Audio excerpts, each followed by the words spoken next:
Hello，大家好，歡迎嚟到好青年荼毒室。我哋今日有一個特別嘅嘉賓，就係林宇先生。大家好，大家好。我哋後台數據你哋應該知嘅，大家唔使隱瞞，就係你哋個年齡層咧，應該冇玩過都好咧，都會聽到一隻遊戲叫做《小朋友齊打交》。林宇老師咧，其實就係《小朋友齊打交》出咗本小説嘅作者嚟。簡單介紹下啦，《小朋友齊打交》就係都成20年前嘅遊戲嚟㗎。F2 咧最耳熟能詳嘅話。咁大家應該冇俾錢去玩呢個遊戲嘅。咁呢個遊戲其實入邊你睇到封面啦，有好多唔同嘅角色，主要大佬就係邪鬼啦。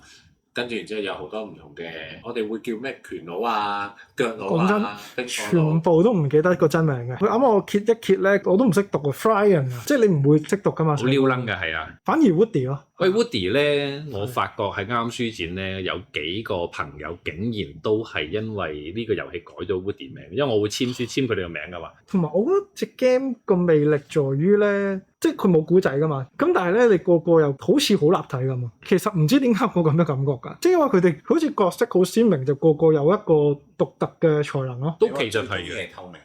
我中意透明人。我透明人好撚型喎！你細個如果攞透明人過晒啲關，有㗎。我睇翻啲人打 YouTube 咧，好鬼喪㗎，用係啊，用透明人黐線乜招都冇，跟住過到關咧，好鬼癲。有冇透明人啊？呢度有呢本書，因為由一開始嗰個最大個存在意義就係為個遊戲服務，所以咧我首要條件就係我要設計到令到每一個角色都會有出場機會，咁所以都諗咗好多點樣擺一啲唔同嘅人落去唔同嘅位嗰度，只要你睇完你就會發現。其實難嘅喎，因為都幾多角色下。所以點解最後本書本來冇諗住寫到呢個，而家好似15萬字左右。其實本身一開始咧，我亦都唔係諗住做一本咁大本，我初頭諗住可能6萬字、7萬字就收工，因為唔係我一個計劃之內嘅 project 啦，咁而家突然間起意想做呢件事，就諗住快快脆做咗佢啦。6、7萬字你叫做出到本書 decent 嘅厚度就算啦，因為加埋插畫各樣其實 OK 嘅。咁但係最尾寫下寫下發覺係死啦，呢個人講少少，嗰個人講少少就已經變咗咁樣。因為好尷尬就係咧，如果你某一啲角色寫得唔夠多咧，佢又好似冇存在感。但又唔得㗎，suppose 其實都有鬧就係話，例如冰火佬，因為佢出場嘅時間比較後，咁已經去到好後邊，咁你冇辦法一開始你懟咗佢出嚟啦，變咗佢出現嘅時候就好後，咁變咗佢個氣氛其實相對嚟講就少嘅，包括咗其實阿 Marty 其實佢都有講嘅，佢話咦咁少咁樣，咁但係都冇辦法，因為都去到嗰度啦，等於又死拉長佢，其實因為個故事又要推進㗎嘛，我冇辦法為咗一個半個角色，然之後突然間加好多嘢俾佢。好想問嘅就係，因為頭先你話。阿媽咪或者小紅啊，我哋係小紅啊，佢都會有啲位唔滿意。咁其實寫本書嘅時候，你係點樣同佢溝通，同埋會唔會俾啲壓力？個形式呢次都係我完全未試過嘅，因為以前你知我所有寫小説，你係自己匿埋自己寫自己嘅故事，寫完就算咁樣噶嘛。咁因為呢本書其實有一個好大嘅特色係當初寫嘅原因，個動機係想俾阿小紅見到我係同步同佢做緊呢件事嚟鞭策佢。我想俾佢睇到我一路行緊㗎啦。咁然之後我一個一個 chapter 咁做，特登揀做 online 嘅方式連載，佢會見到你係有個 progress 嘅，即係唔係話我由0去到1突然間就變嚿嘢出嚟，而係佢見到我一路做緊一啲嘢。咁然之後個寫 online，因為要做連載咧，其實我所有嘅內容我都俾佢睇咗先嘅。before 放出街，因為其實有個必要性就係裏邊好多遊戲嘅機制，which 其實我唔係最熟嘅。一路寫嘅時候，我每一個 chapter 我都會寫完個 chapter，然之後就俾佢睇翻你裏邊嘅遊戲機制。即係例如我邪鬼出個斜閃波，我話我係 Davis 拳佬一錘打爆斜閃波得唔得？係唔得㗎嘛，因為個遊戲機制裏邊係不可能有呢件事㗎嘛。咁所以佢咪會睇呢啲咯，即係佢係武術指導。搞笑，我從冇諗過會考慮呢啲咯。係啊，咁但係必須要佢睇，因為如果你唔跟住嗰啲寫咧，讀者就會覺得係唔 make sense，就會唔舒服㗎，直頭唔舒服，覺得如果你唔識嘅喎呢條友。但係咁搞笑，我以為係可以天馬行空啲。咁你話故事個內容主軸係天馬行空嘅。佢有冇個戰力排行表俾你？即係邊個最高？冇，但係佢俾咗好多 detail，例如每一個角色佢哋個原型係咩？有冇1、2個得意嘅講嚟聽下？其實嚟最簡單，好多人都中意冰火佬啊！冰火佬其實係邊個嚟嘅？你有冇諗過邊個？都係漫畫角色。黃小龍、黃小虎？唔係，非常近香港嘅。陳浩南、山最紅嘅風雲 ，exactly。其實就係風雲。Woody 係呢個好僻㗎，呢個係聖鬥士星矢裏邊咧，你哋知道。有啲似喎，你一講就個樣係似嗰啲。咁咧嗰個角色係邊個咧？就係、你哋真係唔係超級 fans，真係唔會知。就係咧子龍，你哋知啦。子龍係其中一個即係龍星座嗰個主角啦。佢嘅師兄，佢有個師兄叫王虎，出好似一集嘅就應該係，所以你哋係唔會知。但係小紅就係、其實佢都好迷，佢其實成個遊戲所有個嗰啲 idea 就係來自龍珠加星矢。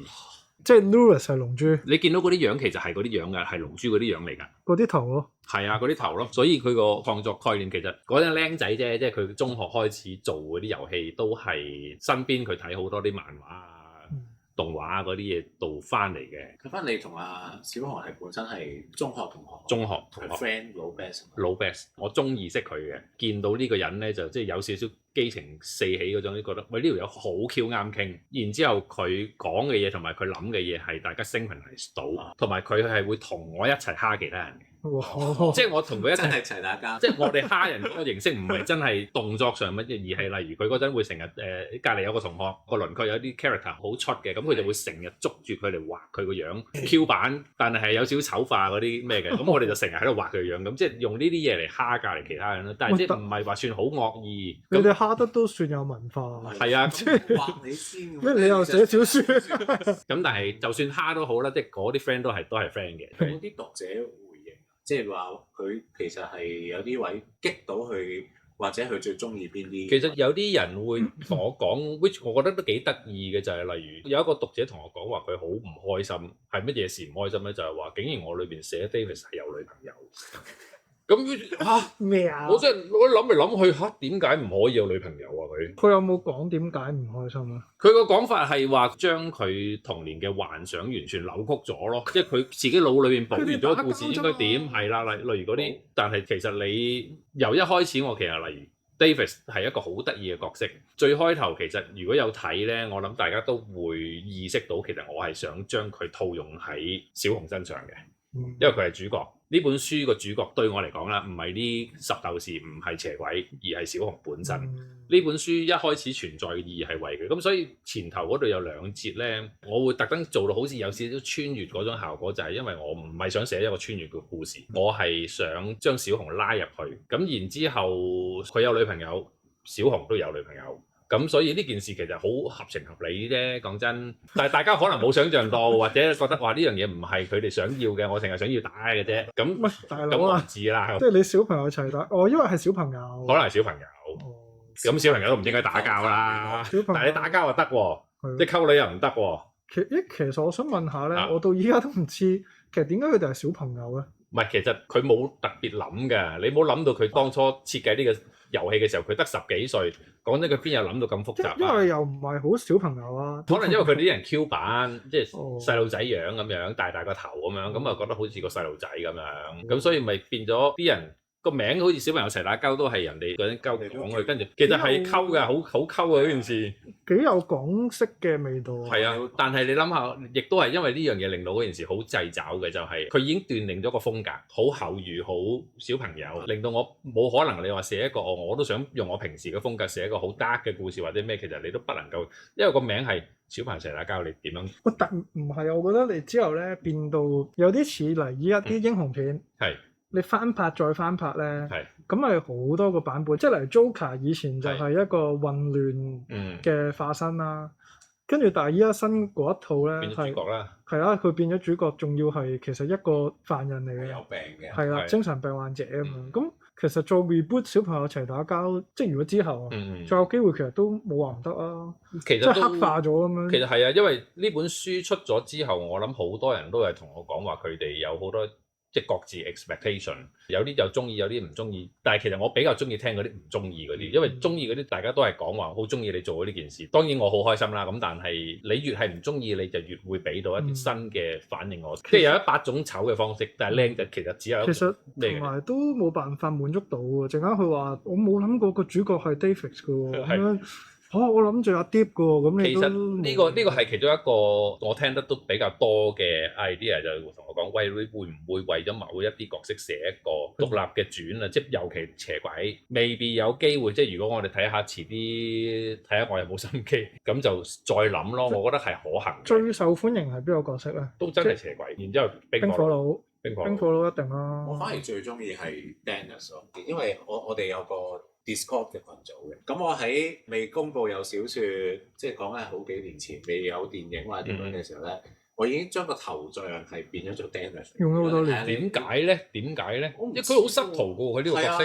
可能我自己就係中意一啲大配角甚至配角嘅人，佢係好似係主角偏少少，即係佢又唔係最勁，又唔係最出色，又唔係最特別啦。可能我自己有啲個人投射咯，所以可能有啲人話中意或者唔中意某啲角色，可能就係有啲自身嘅經歷，即係我冇女朋友，佢都可以。大佬啊，哪有女？但係有冇話你自己作為作者偏心邊個啊？我首先咧就係頭先都有講，其實我唔係玩得好多嘅。咁喺個寫嘅過程裏邊，我就慢慢最開頭都唔係有特別感覺，後拉尾突然間加咗好多戲俾佢。而你哋係可能你係唔知嘅，你睇晒未嘅？我睇晒啦。你估係邊個？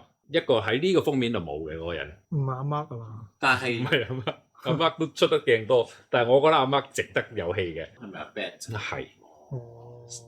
我係因為有啲人話佢係第四個 boss 啊嘛，邪鬼冰火佬 Louis EX 第四個就係 Bat 啊嘛。咁但係我覺得從來喺個 game 裏邊也好，或者係 even 阿小紅佢俾 material 我嘅時候，呢個人都好被忽略嘅，即係大家都唔係好提得起呢個人。咁但係因為佢有個身份，我覺得好得意喺個 game 裏邊咧，佢係你哋唔知去到某一關你打贏咗佢，佢會 join 你噶嘛。好多漫畫都有呢類情節嘅，即係佢本來係一個大佬，即係例如你好似講緊笛子魔童係啦，笛子魔童或者比達嗰啲，我好中意呢種咧。首先佢有個轉變，然之後其實佢唔係主角，佢從來都唔係主角嚟嘅，但係其實佢好勁嘅。我覺得佢當中有一種魅力係吸引到我，佢就係嗰種唔出聲，但係喺隔離勁到爆炸，但係我就匿埋，咁所以我就加咗好多戲俾佢，which 我好中意。不過講開唔中意，其實 Dennis 我都有啲唔中意，因為我印象中咁突然嘅。好似講唔係好出聲，佢總之喺隔離咩事就幫手，但係喺個小説入邊係變到輕佻嘅角色嚟㗎嘛。我反而印象佢應該唔係咁嘅，佢似係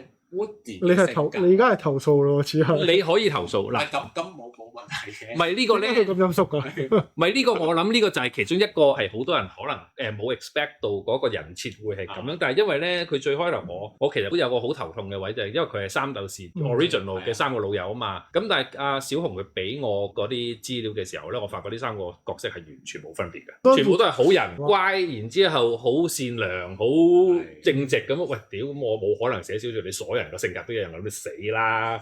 咁所以我三個人就變咗，我就特登刻意地幫佢哋改到個性格係有好大差異，即係 David 繼續做嗰個恐龍戰隊紅色衫嗰個，咁 Woody 咧就係唔出聲嘅，做嘅啫，行動派，總之你話乜我都撐你嘅，我係唔出聲嗰個。咁然之後 Dennis 咧就心地好，但係成日把口唔收，咁所以我就令到佢三個角色上面有啲明顯嘅差別，否則嘅話我就唔知點寫㗎。反而講陰濕，我覺得忍者佬係陰濕咯。係，唔係因為純粹個技能啊嘛。你細個玩呢隻 game 咧，個角色即係當然佢嗰種啱啱我話好立體，唔係佢有個性格啦，但係佢係立體係佢啲技能啊。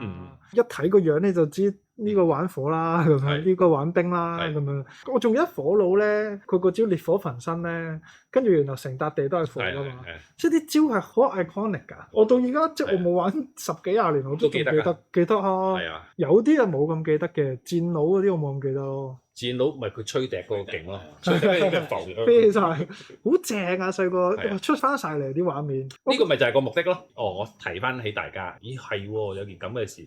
咁你就有嗰種我又想玩翻嗰個遊戲。呢本書由頭到尾都係以呢樣嘢做大前提嘅。我覺得好正係咧，我哋呢個年代嘅香港人嘅共同回憶。你以前細個唔識咁諗嘅，即係你細個咪有咩玩咩咯。你唔會分呢個日本嗰個韓國，即係你唔會話鹹蛋超人係邊度嘅，跟住數碼暴龍係邊度嘅。即係呢啲全部都係我哋童年回憶啦。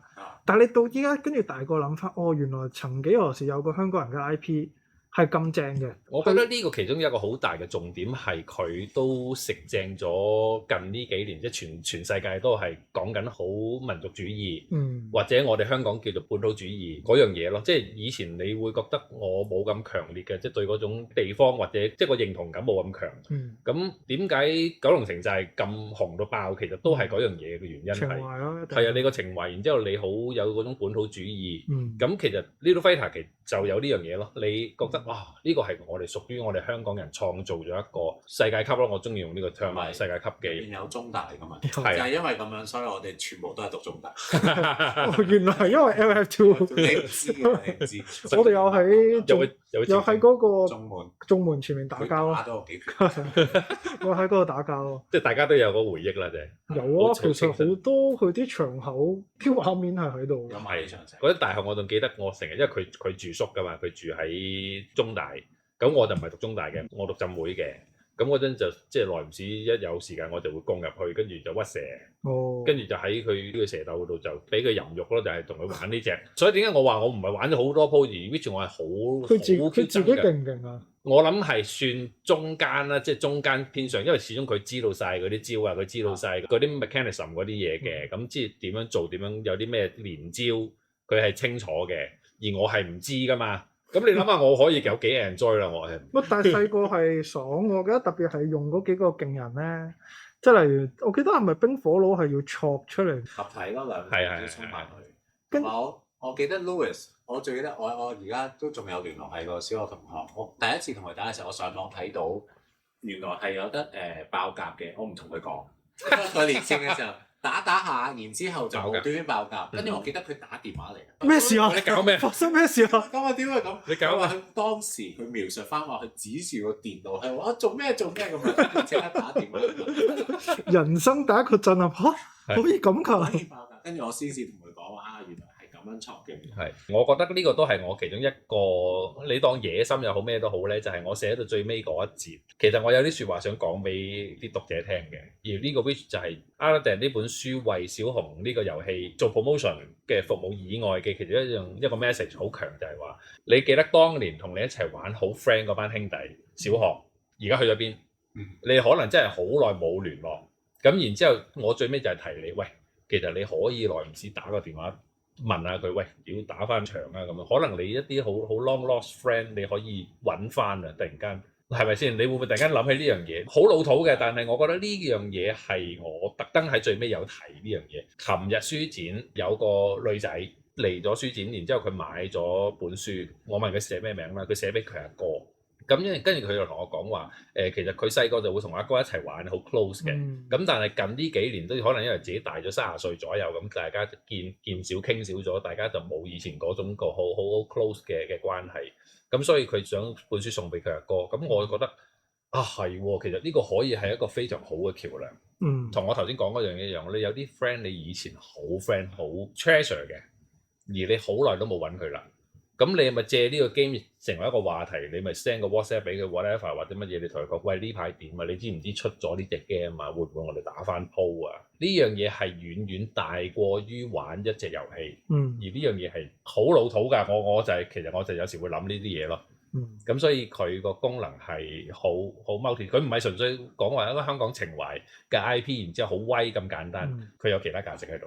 呢個最近都有，真係唔係吹水，就係我有啲朋友移咗民啦，咁我哋會定期會有一啲網上嘅 webcam 聚會，好似上個禮拜日咋，同佢哋傾下，跟住我自己開咗嚟，跟住 share 畫面，跟住佢哋喺度叫我有咩飲奶啦咁樣。其實成件事係好有趣嘅。我最初以為佢哋會純粹驚訝一嘅啫，哇！你有呢隻 game 喎，但係佢哋係會睇到好投入。因為你哋而家仲叫做後生，即係好老實講，你哋30零歲，大家事業拼搏，講真，你可能連舊朋友講一句説話嘅時間都冇嘅。